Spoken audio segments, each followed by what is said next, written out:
UP board के संस्कृत के सभी विद्यार्थियों का एक बार पुनः इस शिक्षण सत्र में ऑनलाइन अध्ययन के लिए स्वागत है।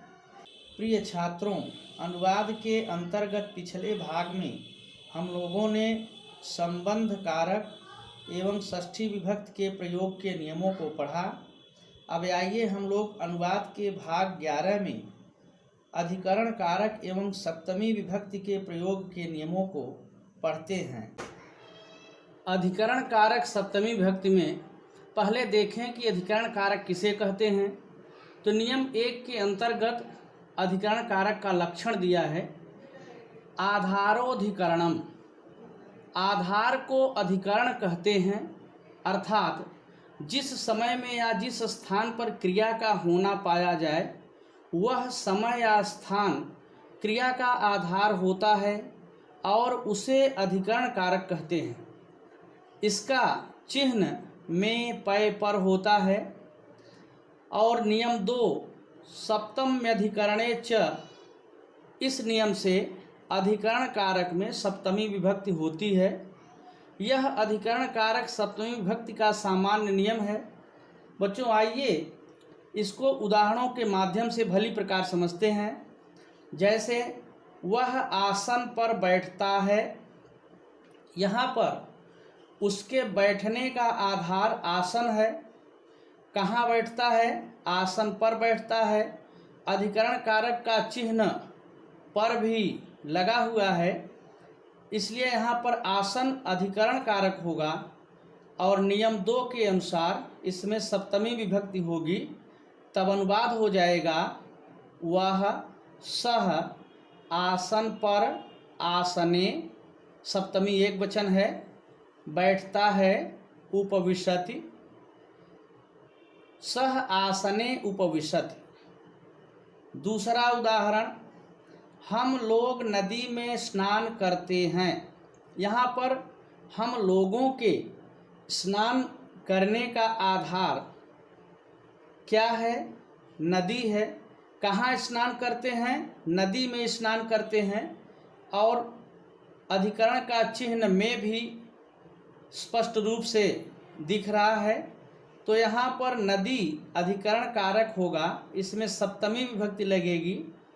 नदी स्त्रीलिंग ईकारांत शब्द है, इसका सप्तमी एक वचन में रूप नद्याम, और आपका अनुवाद हो जाएगा हम लोग वयम नदी में नद्याम स्नान स्नानम करते हैं कुर्मः।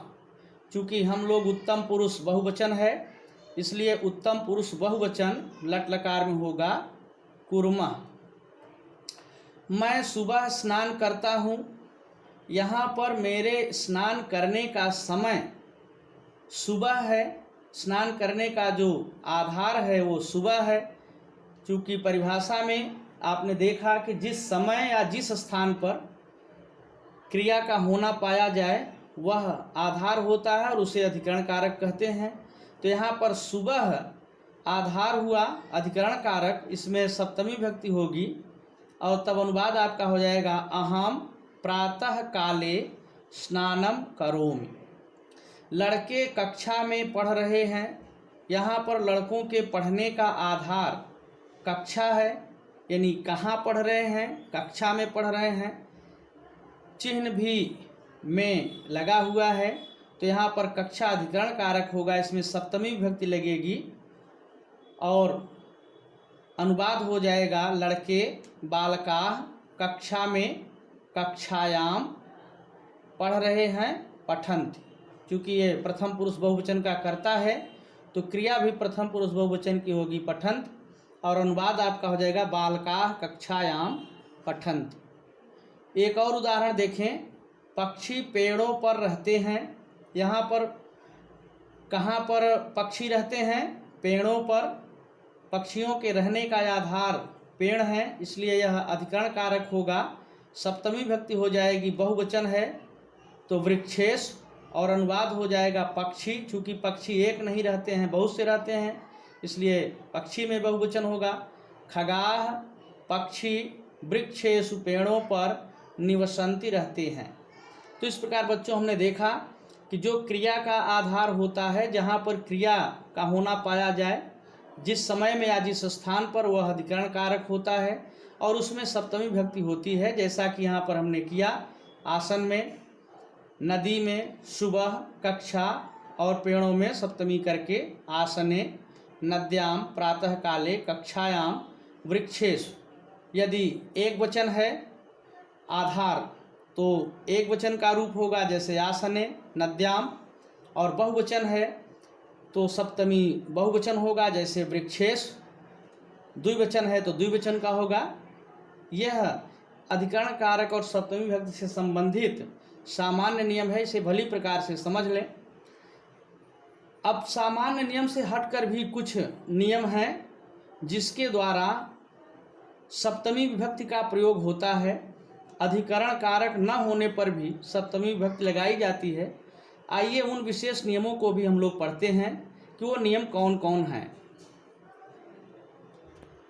सप्तमी विभक्ति के विशेष नियमों में पहला नियम देखते हैं, साध्वसाधु प्रयोगे च, अर्थात साधु और असाधु शब्दों के प्रयोग में जिनके प्रति इनका प्रयोग हो, अर्थात जिनके प्रति साधुता या असाधुता का बर्ताव दिखाया गया हो, उसमें सप्तमी विभक्ति होती है। जैसे कृष्ण माता के विषय में साधु हैं, यहाँ पर साधु शब्द का प्रयोग हो रहा है। किसके विषय में साधु हैं? माता के विषय में, माता के प्रति साधुता प्रकट हो रही है, इसलिए यहाँ माता शब्द में सप्तमी विभक्ति होगी और तब आपका अनुवाद होगा कृष्णः मातरि साधु। माता शब्द का सप्तमी एक वचन में रूप मातरि और अनुवाद आपका होगा कृष्णः मातरि साधु। कृष्ण मामा से अच्छा व्यवहार नहीं करता है। यहाँ पर अच्छा व्यवहार करना यानी साधुता, अच्छा व्यवहार नहीं करना असाधुता, तो यहाँ पर असाधु शब्द का प्रयोग होगा। इसलिए किसके प्रति हो रहा है? मामा के प्रति, तो मामा में यहाँ पर सप्तमी विभक्ति आएगी प्रस्तुत नियम के अनुसार और अनुवाद हो जाएगा कृष्णः मातुले असाधु। मातुल माने मामा और मातुल अकारांत पुल्लिंग शब्द है, इसका सप्तमी एक वचन में रूप होगा मातुले। अनुवाद हो जाएगा कृष्णः मातुले असाधु। कृष्ण मामा के प्रति असाधु है या मामा से अच्छा व्यवहार नहीं करता है। वह मुझसे अच्छा बर्ताव नहीं करता है। अच्छा बर्ताव करना या अच्छा व्यवहार करना एक ही बात है। बर्ताव माने व्यवहार। यहाँ पर असाधु शब्द का प्रयोग होगा और किसके प्रति होगा? मुझसे। तो यहाँ पर अस्मद शब्द की सप्तमी विभक्ति होगी और अस्मद का सप्तमी एक वचन में रूप होगा मई। तब आपका अनुवाद बन जाएगा वह सह मुझसे मई अच्छा बर्ताव नहीं करता। असाधु अर्थात वह मेरे प्रति असाधु है, वह मुझसे अच्छा बर्ताव नहीं करता है। तो इस प्रकार से यह नियम कहता है कि यदि साधु और असाधु शब्द का प्रयोग जिनके प्रति हो उसमें सप्तमी विभक्ति होती है। जैसा हमने उदाहरणों के माध्यम से देखा, मातरि माता के प्रति, मातुले मामा से या मामा के प्रति, मई मुझसे या मेरे प्रति। तो यहाँ पर इसका प्रयोग इस प्रकार से होगा।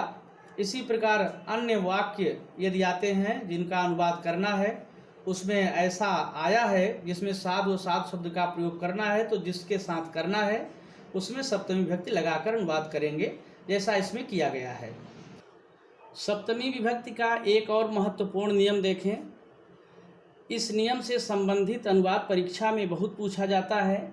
आइए देखें नियम क्या है। यतश्च निर्धारणम, यह नियम कहता है कि जब किसी वस्तु या व्यक्ति को उसकी किसी विशेषता के आधार पर उसके समुदाय से अलग बताया जाए तो उस समुदायवाचक शब्द में सप्तमी अथवा षष्ठी विभक्ति होती है। अर्थात उस समुदायवाचक शब्द में सप्तमी विभक्ति भी होती है और षष्ठी विभक्ति भी होती है। जैसे उदाहरण से समझें, कवियों में कालिदास श्रेष्ठ हैं।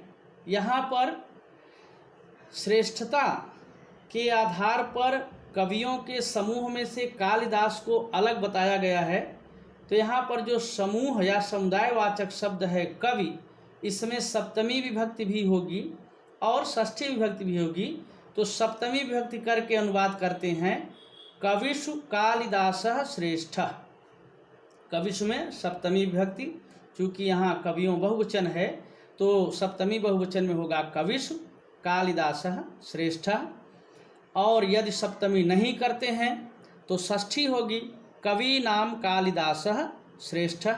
दोनों अनुवाद सही हैं, यहाँ पर सप्तमी की गई और यहाँ पर षष्ठी की गई। नियम के अनुसार दोनों विभक्तियाँ आती हैं। दूसरा उदाहरण देखें, बालकों में देव दयालु है। यहाँ पर दया भावना के कारण बालकों के समूह में से देव को अलग बताया गया है, इसलिए यहाँ बालकों में सप्तमी विभक्ति होगी, न करने पर षष्ठी विभक्ति होगी। सप्तमी विभक्ति करके अनुवाद करें, बहुवचन है, बालक शब्द का बहुवचन सप्तमी में रूप होगा, बालकेषु देव देवः दयालु है, दयालु अस्ति, बालकेषु देवः दयालु अस्ति। षष्ठी विभक्ति करके अनुवाद करेंगे, बालका नाम देवः दयालु अस्ति।